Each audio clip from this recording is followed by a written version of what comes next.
Hello, everybody. Hope you're moving forward quickly with Unit 1 Endocrine, since we are getting very close to exam time. In this video clip, I wanted to do some extra review questions or practice questions for you.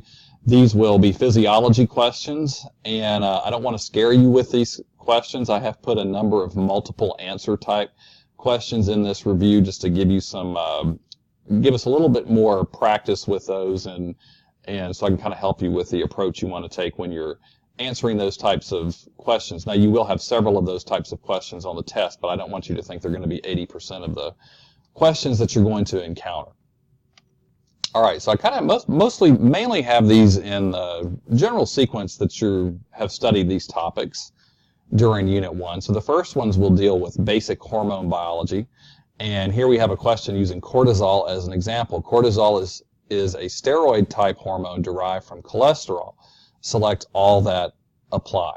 So this is one of those multiple answer type questions, and I know a lot of students don't like those questions. However, you are, especially if you're going into nursing school and other areas as well, you're going to encounter a lot of these types of questions where you have to select everything that is true. Now, the good news is in this class, I will give you partial credit on those questions. So if you don't have an answer completely right, you will get some partial credit.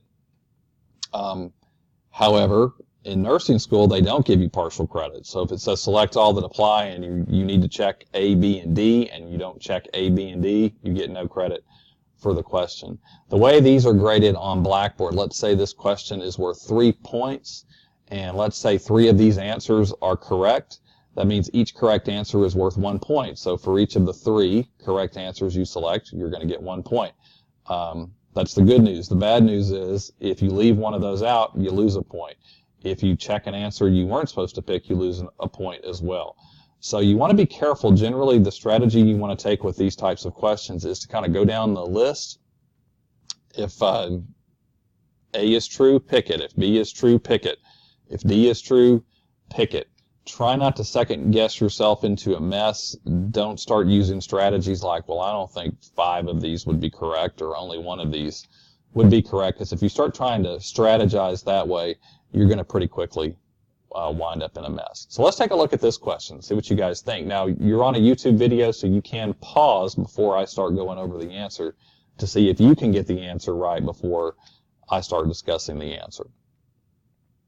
All right, so with cortisol, this is a steroid-type hormone, so you want to think back to what we've learned about steroid hormones and their properties, and we'll select all that apply. So A says will diffuse across cell membranes.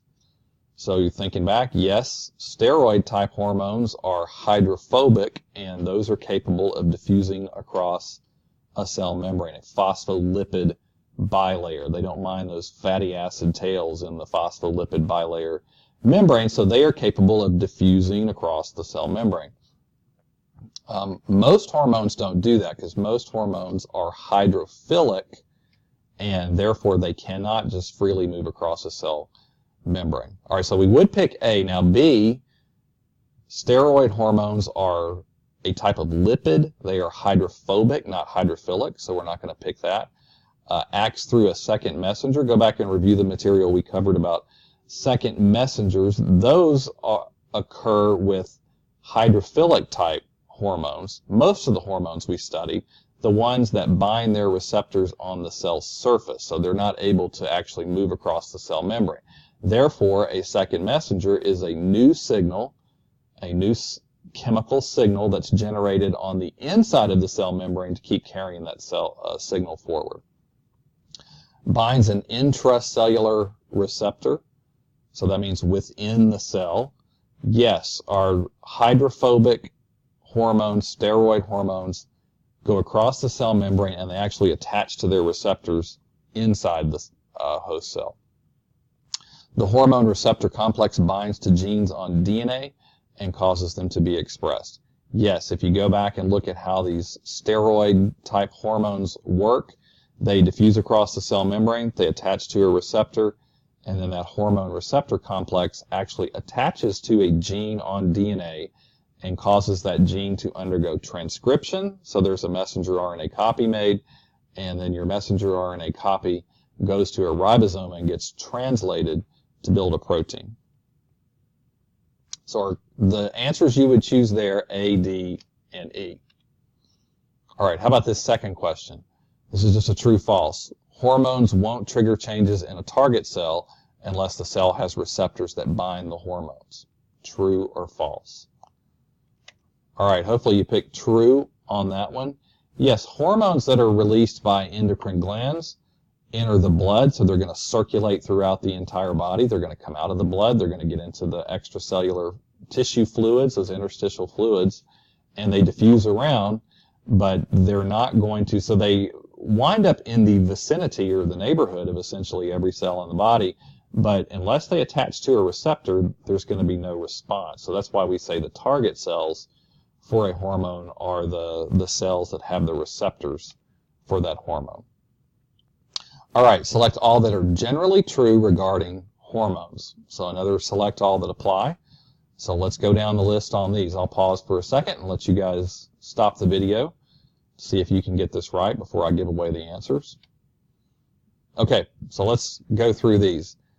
A, they act more slowly than nervous system responses. Yes, go back and look at some of the first information we covered in this particular unit. We compared nervous system responses, which are generally instantaneous, to hormonal responses, which are slower to get started in general, but they're generally long lasting. All right, so that gives away B. Responses last longer than nervous system responses. Yes, we would pick that one. Hormones generally have very short half-lives. Some do, but most do not. Most have longer half-lives. If you're thinking short half-life, that's more like your neurotransmitters that are released from neurons into the synaptic clefts, if you remember that from studying the nervous system in biology 201. Those neurotransmitters of the nervous system have very short half-lives. They go away very quickly. Hormones, it's generally longer, so they have longer lasting effects. D, receptor downregulation makes it more likely that a hormone will find a receptor and trigger a response. No. Receptor upregulation would be true in this case. That means that a target cell has more of the receptors on its surface or has more of the receptors inside the cell. Target cells actually manufacture these receptors. These receptors are generally proteins that the cell has to make. So if a cell makes more of those receptors, it's more likely that a hormone that's diffusing around in the surrounding fluids, or a hormone that diffuses into the cell, in the case of a hydrophobic hormone, you got more receptors, more likely those two things are going to come together. You have fewer receptors, that would be downregulation. That means the target cells are making fewer of those receptors. Less likely the hormone and the receptor are going to come together, and less likely then that the target cell will make a response. E, most hormones respond to neural stimuli. Sounds pretty reasonable, but no. If you go back and look at the three ways that the three things that trigger an endocrine gland to secrete hormones, we have humoral stimuli, we have hormonal stimuli, and we have neural stimuli. Neural stimuli means that neurons that reach out and contact an endocrine gland directly stimulate that endocrine gland to release its hormones. Yes, we talked about an example of that. The adrenal medulla releases norepinephrine and epinephrine in response to stimulation by the sympathetic nervous system, that fight or flight branch. But that was the only example we talked about. Most hormones are secreted by endocrine glands in response to hormonal stimuli, other hormones like TSH telling the thyroid to secrete more T3 and T4, or what we call humoral stimuli, which refers to solutes triggering the release of a hormone. Good example, glucose. An increase in glucose triggers stimulation of insulin. An increase in or a decrease in calcium stimulates secretion of parathyroid hormone, or PTH. Those are a couple of examples of humoral stimuli. So that one we would only pick A and B. So again, you don't want to second guess yourself into a mess by thinking, oh, there's no way that I would only pick 2 out of these 5 answers as correct. That can get you into trouble pretty quickly, so you want to be careful with that. Also, another strategy with these questions, if you're going through, pick the ones you know for sure are true. The ones that you're not sure about, you're kind of waffling on, you might be better off not picking those, because if you pick something you weren't supposed to, you get penalized for it, and you can pretty quickly wind up with 0 points on the question. All right, now we're going to move into talking about the hypothalamus, reviewing some concepts, hypothalamus and anterior pituitary. Select all that are true about the hypothalamus. So again, we'll go down our lists here. Pause the video. Try to answer this yourself before you hear my explanation. Okay, A, most of its hormones are tropic hormones. Again, that's tropic, not tropic, or tropins. True or false?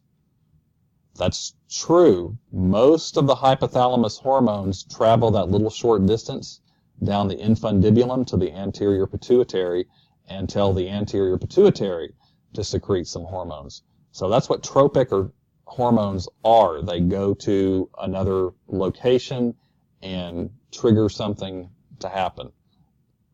So in this case, these hormones of the hypothalamus are going to the anterior pituitary and telling it to secrete hormones. Produces some hormones that are secreted from the anterior pituitary. No, the correct answer there would be posterior pituitary. Produces ADH in response to increased osmolarity of body fluids. So you want to review the definition of osmolarity. That word refers to solute concentration. So increased osmolarity means your body fluids have a greater concentration of sodium and other solutes as well. Why is that happening? Usually that's a sign of dehydration. You're losing body water. So the solutes that are dissolved in that water are more concentrated or packed together because of the water loss. And yes, that is true. When increased osmolarity is detected, ADH is secreted, and it goes to the kidneys. Remember that, it goes to the kidneys. That's the target, and tells the kidneys to reabsorb water out of the urine that is developing there. So it's a way of holding on to more body water. All right, produces a hormone that stimulates contraction of smooth muscle cells in mammary glands. Yes, hopefully you're thinking that that hormone is oxytocin. That is true. Produced by the hypothalamus, secreted out of the posterior pituitary. Most of its hormones enter small vessels that travel through the infundibulum to the anterior pituitary. Yes, if you go back and look at the hormones that are actually produced by the hypothalamus, that is true. Most of them act on the anterior pituitary. So you want to be sure you have that straight in your thinking. What are the 2 hypothalamic hormones that are secreted out of the posterior pituitary, as opposed to which ones travel down the infundibulum and go to the anterior pituitary and tell the cells there to release particular hormones or to stop making particular hormones. Remember, the hypothalamus makes releasing hormones and also makes some inhibiting hormones as well. All right, remember this connection between the hypothalamus and the pituitary is sometimes called the hypothalamic pituitary axis. Select all that are true about growth hormone. All right, how about A? It's secreted from the posterior pituitary. No, secreted from the anterior pituitary. When levels are high, the hypothalamus secretes more GHIH, growth hormone, inhibiting hormone. That is also known as somatostatin. Think about negative feedback there. If GH levels are high, you want them to come back down, correct? So, because you want to stay within a homeostatic range. So yes, this makes sense, right? If you have high levels of growth hormone, that is going to tell the hypothalamus to secrete GHIH, which will then travel to the anterior pituitary and tell the anterior pituitary to quit making so much growth hormone. That will allow the growth hormone levels to drop back down. All right, how about C? Stimulates protein synthesis. Yes, that's one of the things When you hear synthesis, cells are producing substances. That's going to be involved in growth. So growth of tissues requires production of proteins. Connective tissues are full of proteins, collagen, elastin, if you remember that from studying tissues in Biology 201. D, reduces catabolism of fat so that cells will burn amino acids and sugars instead. No, growth hormone actually increases catabolism of fats. Bodybuilders, for example, sometimes take growth hormone to help reduce their body fat levels when they're trying to get really lean.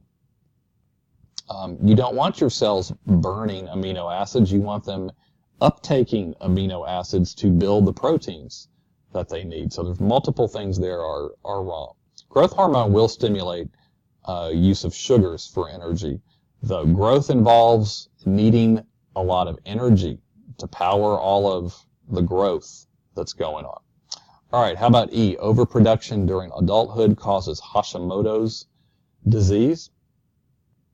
No.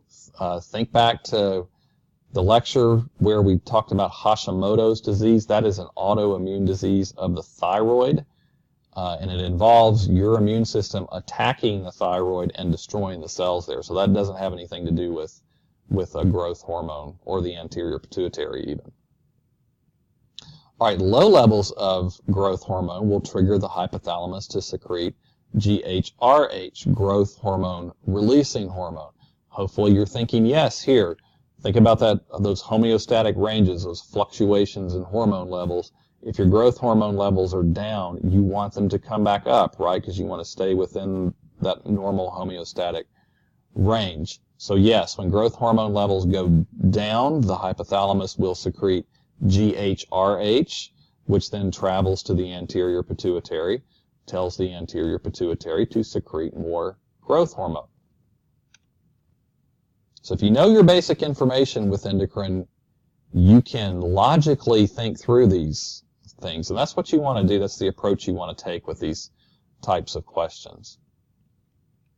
You don't want to just, I don't want to harp on this, but you don't with anatomy and physiology and most of your courses, and especially when you get into nursing school, PTA, those types of schools, you really have got to move out of the memorize and regurgitate mode. You got to make sure you understand what's going on and you can reason your way through things. Use that critical thinking. That's going to be really important for you as you continue to move forward in school. So we want to get plenty of practice with that in AMP2. Lots of opportunities for that.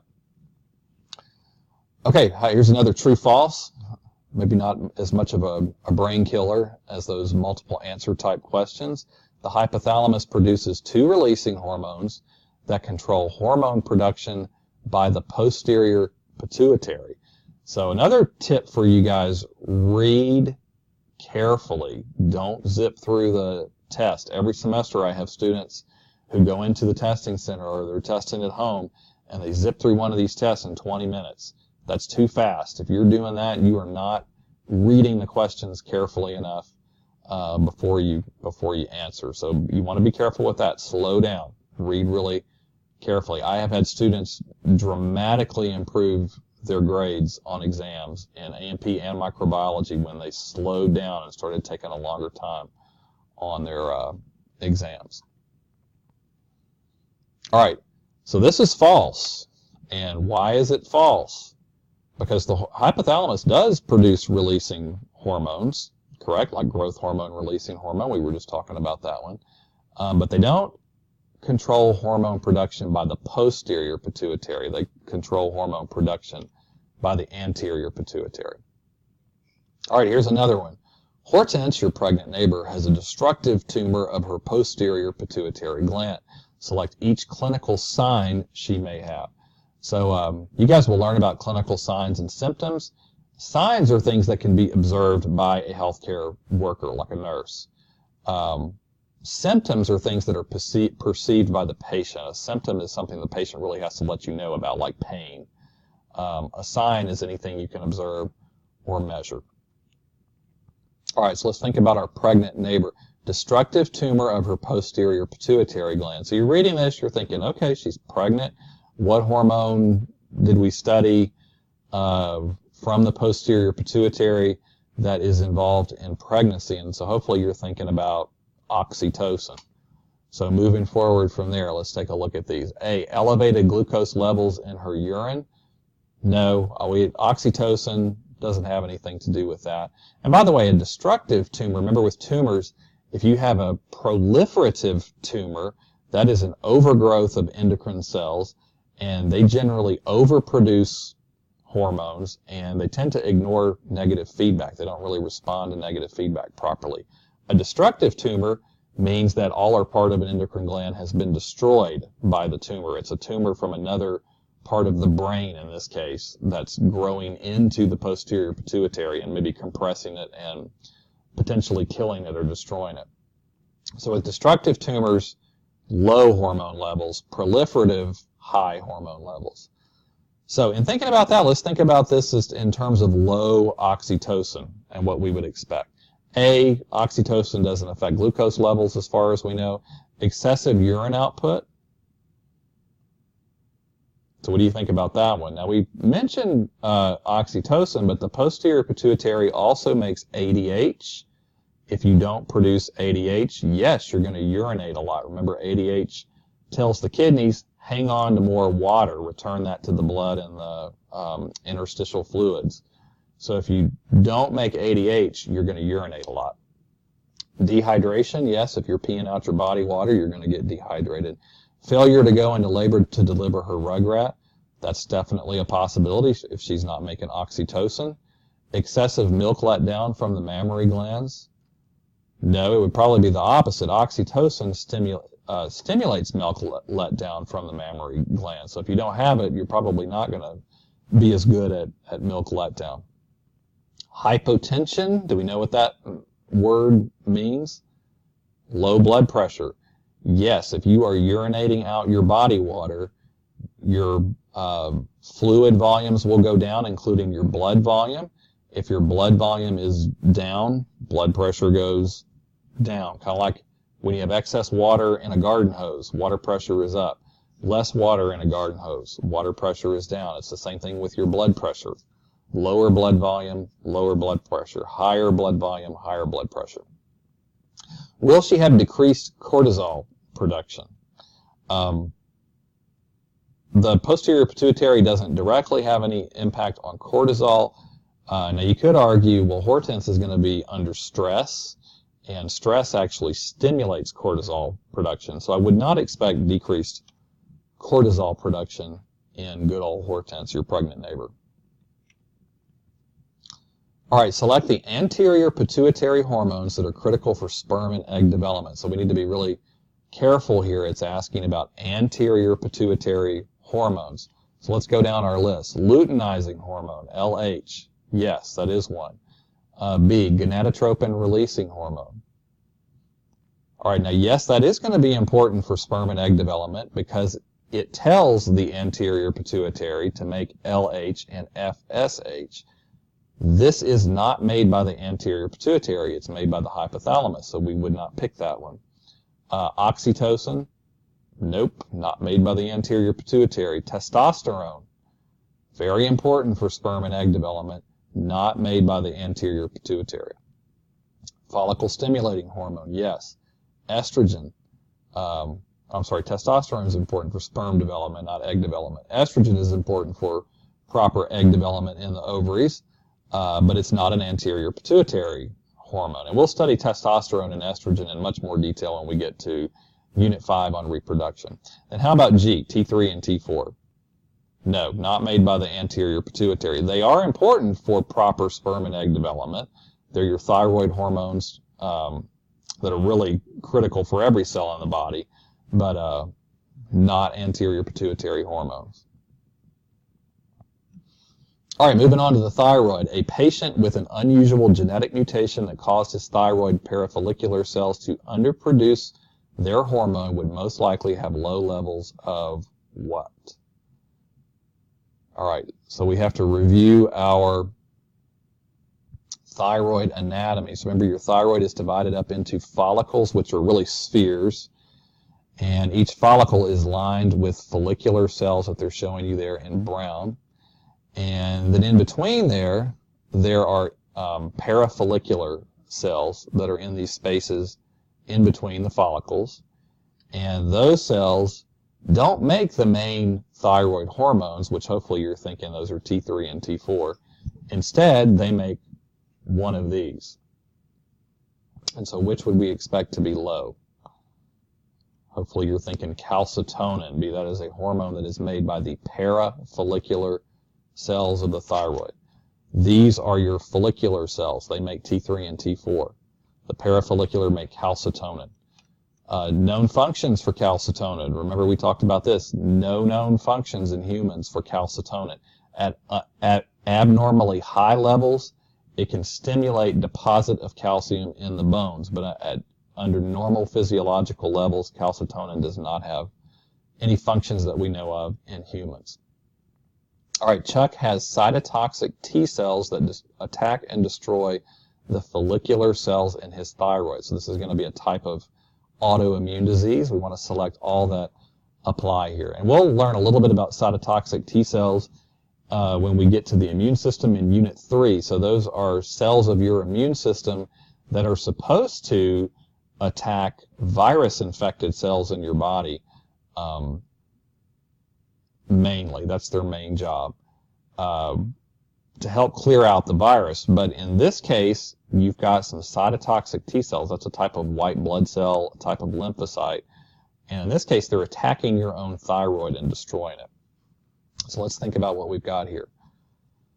First of all, let's do some. I already brought up the answers, didn't I? So this is not going to be a surprise. But let's talk about why these answers are correct. So the follicular cells of the thyroid produce T3 and T4. Those are your main hormones involved in your basal metabolic rate. They tell your cells to increase cellular respiration.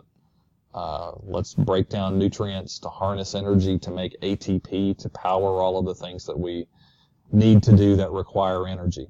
All right, A is correct. Obviously, we can see the answers down here. He will have a low metabolic rate. If his follicular cells are being destroyed, low T3 and T4. He will have hypertension, not likely in a patient with low thyroid hormones. High thyroid hormone levels increase your blood pressure. Why are they doing that? High blood pressure increases your blood flow, your blood circulation.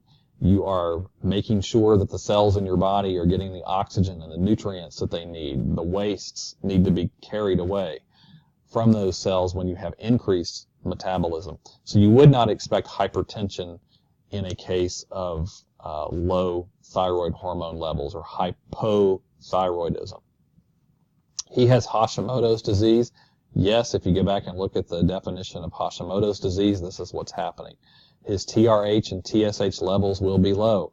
Obviously, that's false because we don't have D here. So again, if you understand what's going on, think logically through this. His T3 and T4 levels are low. That's detected by the hypothalamus and the anterior pituitary. Hypothalamus wants to raise the T3, T4 levels because we want to make them go back up, right? Hypothalamus secretes TRH, that goes to the anterior pituitary.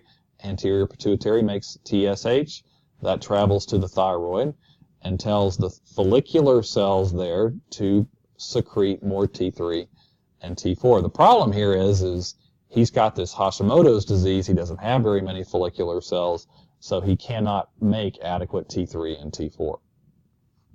He has a form of myxedema. That's true. If you go back and look at the definition of myxedema, that refers to hypothyroidism, low T3 and T4. His LATS test results will be positive. No, LATS are associated with Graves' disease, which is a different type of thyroid disorder, where it's also another type of autoimmune disease, if you guys remember. In that case, you are making antibodies, which are these Y-shaped proteins that attach to the follicular cells of the thyroid, and they're mimicking TSH, if you remember this from the bug-eyed woman case study. Mimicking TSH, so they actually tell the follicular cells in the thyroid, they think they're constantly being stimulated by TSH, even though they're really not. They're being stimulated by these LATs antibodies. And so the thyroid just keeps cranking out T3 and T4. Those cells also make thyroglobulin, which causes the follicles to keep expanding as they fill up with that colloid. Remember that term. The colloid inside the follicles consists of thyroglobulin plus some water, which gives it kind of a jelly-like consistency. All right, so we don't pick F because that's referring to Graves' disease, which is a type of hyperthyroidism as well.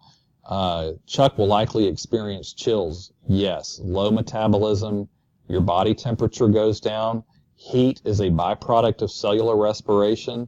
Go back and look at that document, that key concepts to remember for Biology 202 that's posted in Unit 1.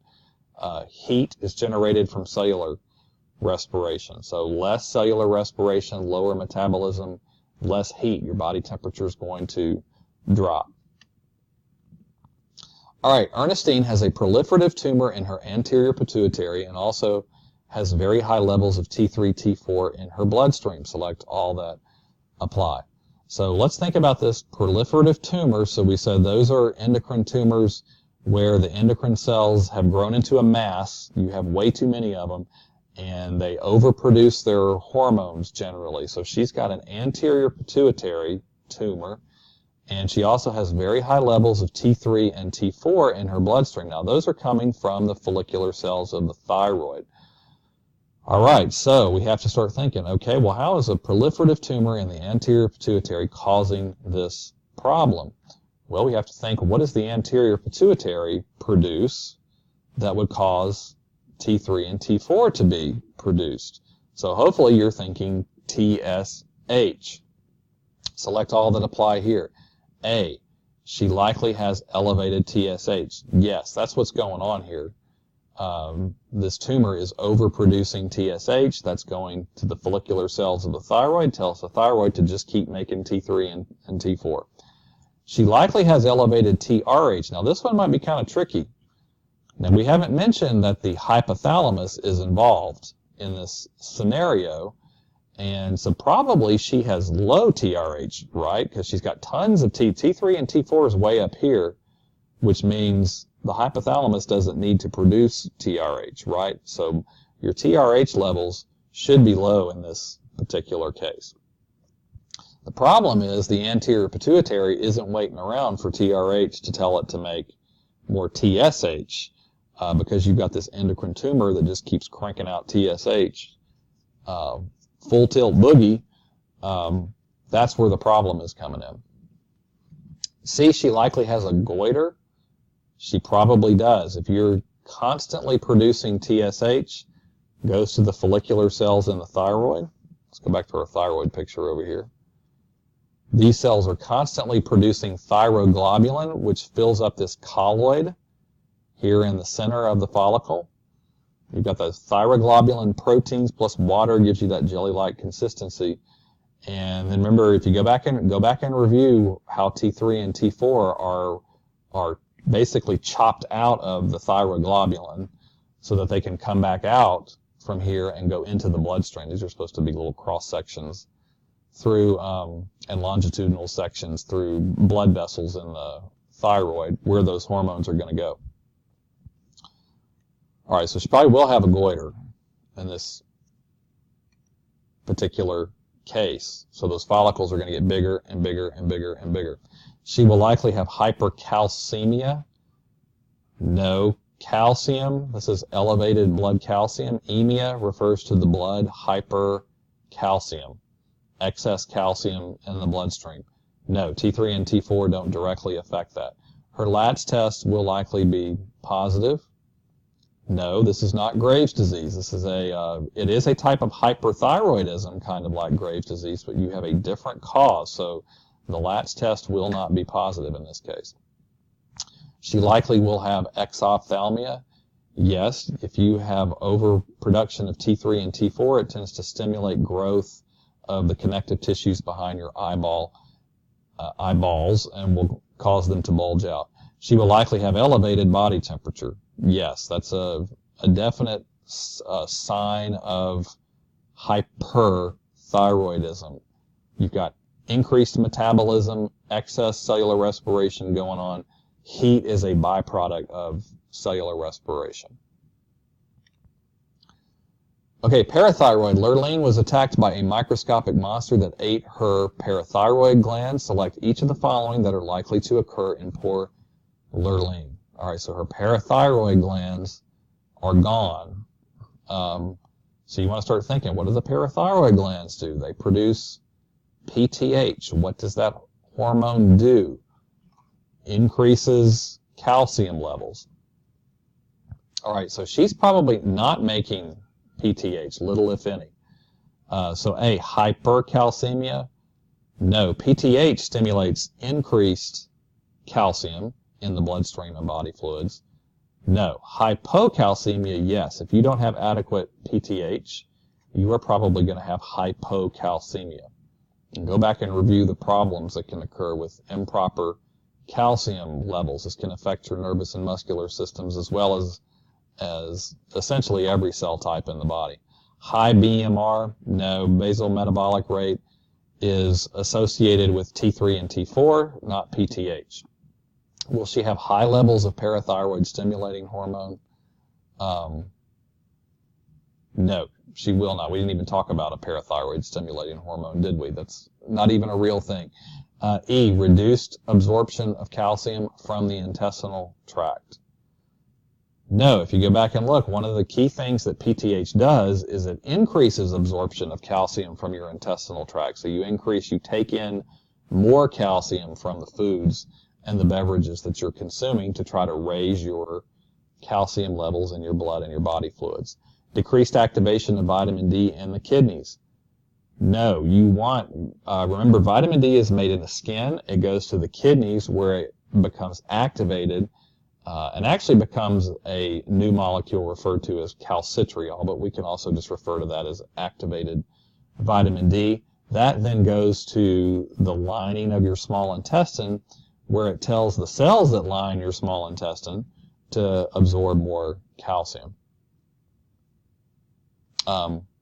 Sorry, did I say no on that one? Yes, that one would be true. Decreased activation of vitamin D in the kidneys. If you have low PTH, you're going to have decreased activation of vitamin D. One of the things that PTH does is it increases activation of vitamin D. G, likely to develop osteoporosis due to overactive osteoclasts.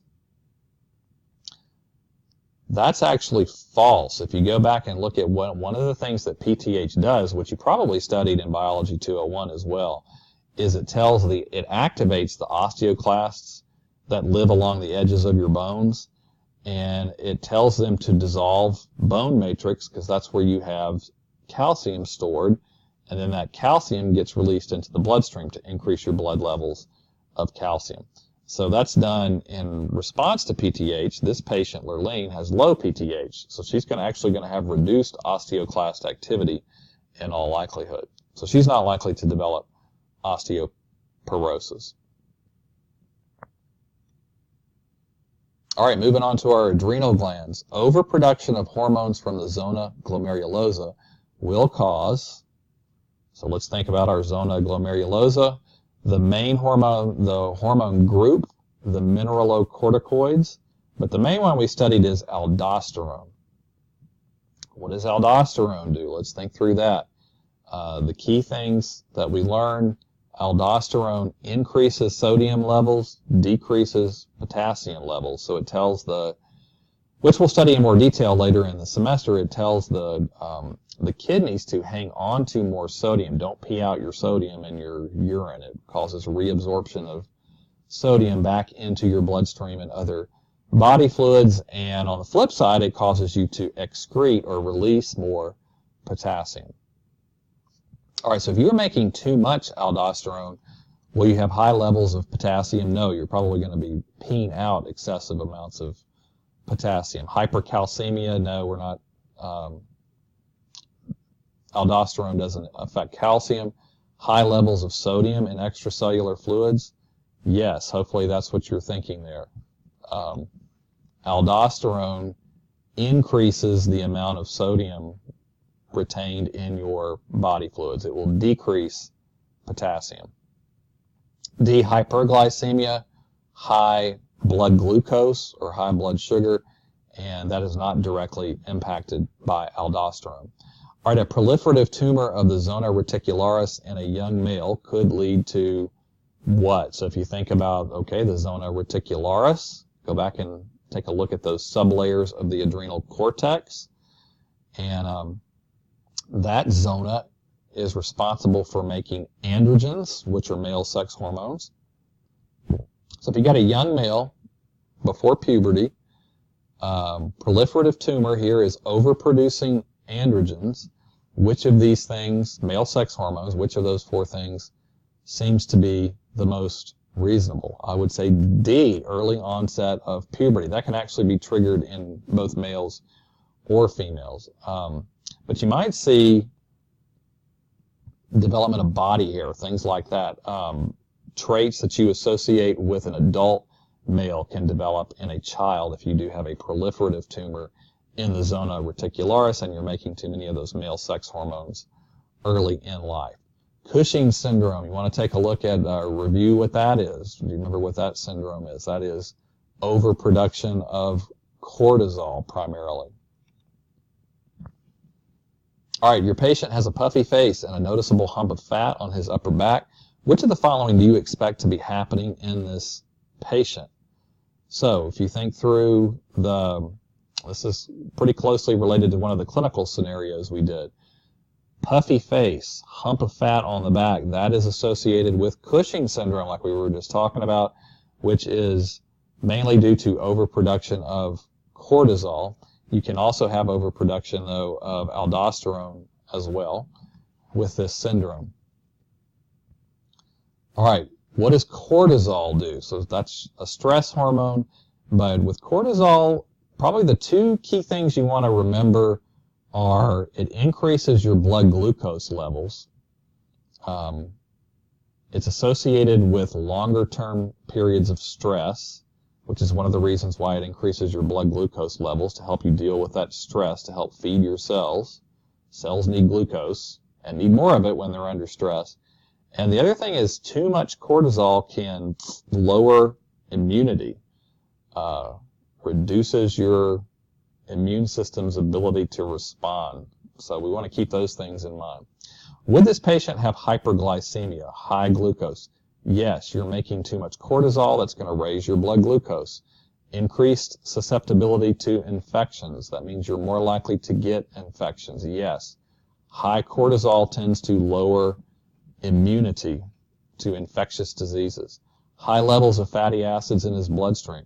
Yes, if you go back and look at what cortisol does, it helps release fat into the blood, fatty acids into the blood. And that's another way of feeding your cells. Cells can use fatty acids for energy to help you get through stress. But those fatty acids tend to get deposited in unusual places, like on the face and on the upper back, which is why you get why you have the puffy face and the fat hump. Hypotension. No, actually, this condition is associated with hypertension, high glucose levels in your bloodstream. Glucose attracts water, which raises your blood volume. Also, in Cushing's syndrome, you can have increased production of aldosterone. And sodium, keep in mind, is the chief solute in your body fluids that regulates body water. So if you hang on to sodium, you got more sodium due to overproduction of aldosterone. Water is attracted to sodium ions like a magnet. So the more sodium you hang on to, the more water you're going to hang on to. Blood volume goes up. More blood in your blood vessels, blood pressure goes up. So that would be hypertension, not hypotension. High levels of glucagon in his bloodstream.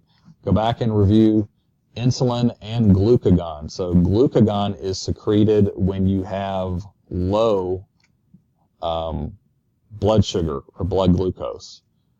This patient is going to have high blood sugar or blood glucose. So we would not expect high levels of glucagon in this particular patient.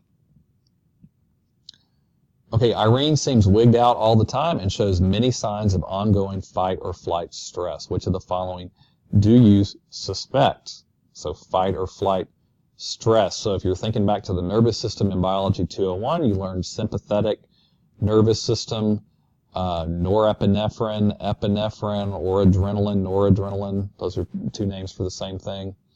And then what endocrine gland did we learn about in this unit that plays a role with fight or flight stress? So let's think through what's going on here. Cushing syndrome, is that one we would expect? Okay, we'll keep that one in mind. Aldosteronism, that's where you overproduce aldosterone. Overproduction of epinephrine and norepinephrine by the adrenal medulla. Myxedema, that's hypothyroidism. Diabetes insipidus, remember that one? That is caused by too little ADH. You pee all the time. So which of these is the most reasonable answer? Fight or flight stress. Hopefully you're thinking epinephrine and norepinephrine produced by the adrenal medulla. Those are the most directly associated with fight or flight stress, which is generally short-term type stress.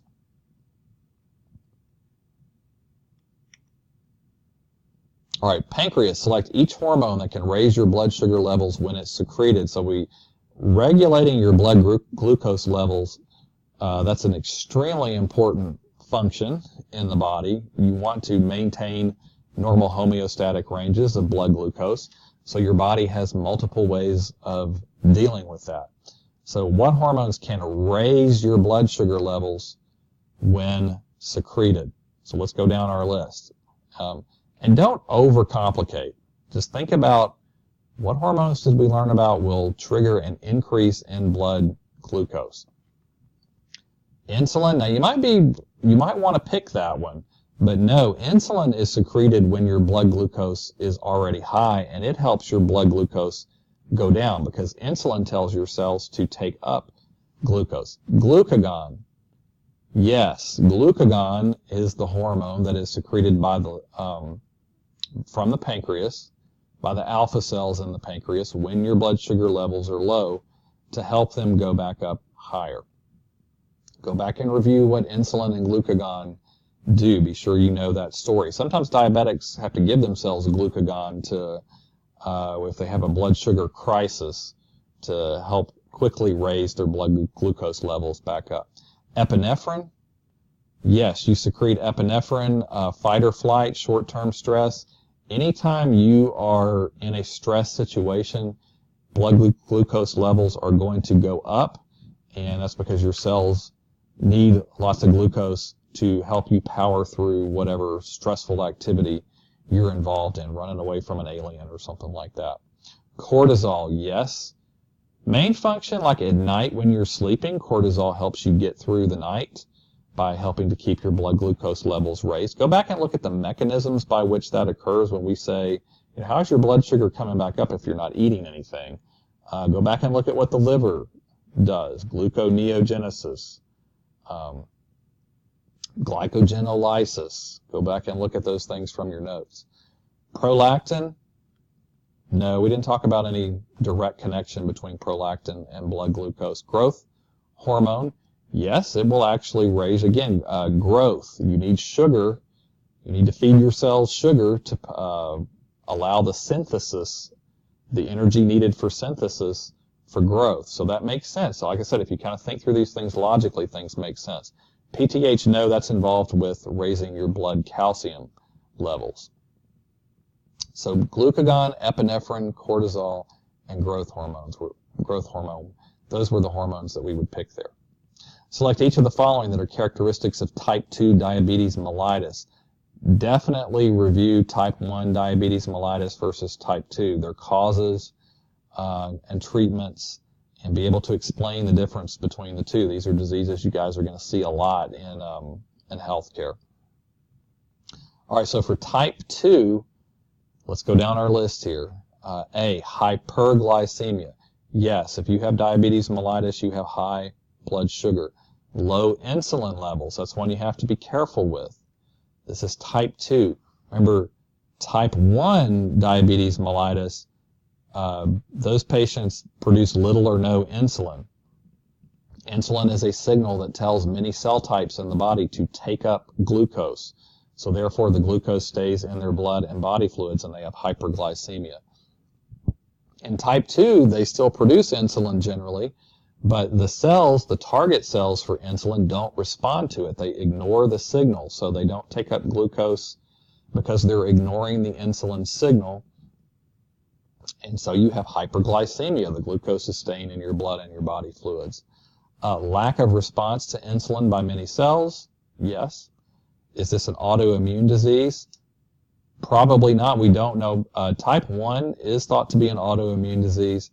Type 2 is probably not. We don't really know the exact causes of it yet. Associated with obesity and poor diet? Yes. Polyuria often can be reversed through weight loss and exercise and improved diet. Polyuria, you want to be sure you go back and review polyphagia, polydipsia, polyuria. What do those definitions mean? This is poly, increased or a lot of something. Uria refers to urination, increased urination. Yes. Do you know why patients with diabetes mellitus urinate a lot? It is because of the high glucose levels. They wind up with glucose in their urine that is developing in the kidneys. Glucose is a solute that attracts water, so water will follow the glucose. So that increases your urine volume, and you'll have to urinate more to release that excess glucose and water from your bladder. Hyperlipidemia, high blood lipids. Again, when you see emia, that's referring to something in the blood. Excess lipids in the blood. Yes, when your cells are not able to uptake glucose, they need another source of food, so they switch over to lipids. Your body is trying to supply fatty acids and other types of lipids to those cells, so you will have lots of those passing through the bloodstream in an attempt by the body to feed your cells fats instead of sugar. The problem is those fats tend to get deposited in the walls of your arteries, which can lead to heart disease, which we'll be studying in Unit 2. So lots of those we had to pick. Okay, so we're done. Those are just some example questions. I tried to pick some tougher topics. Those are not the actual test questions, so I don't want you guys to think that. But kind of like as I was going through this video, I was trying to talk you guys through how you would approach these questions and think through it critically, and that's the approach you want to take. You want to make sure you understand the material and what these hormones do and where they go in the body and how their secretion is regulated through negative feedback, so you can kind of rationally think your way, logically think your way through answering the questions. That's the best way to approach this class as well as other classes you take, most other classes you take as well. So good luck with the test. If you do have questions, it's great for you to post them on the discussion board so everybody can benefit. If you don't feel comfortable with that, of course, you can always call me or email me so that I can help you prepare for this exam. Good luck.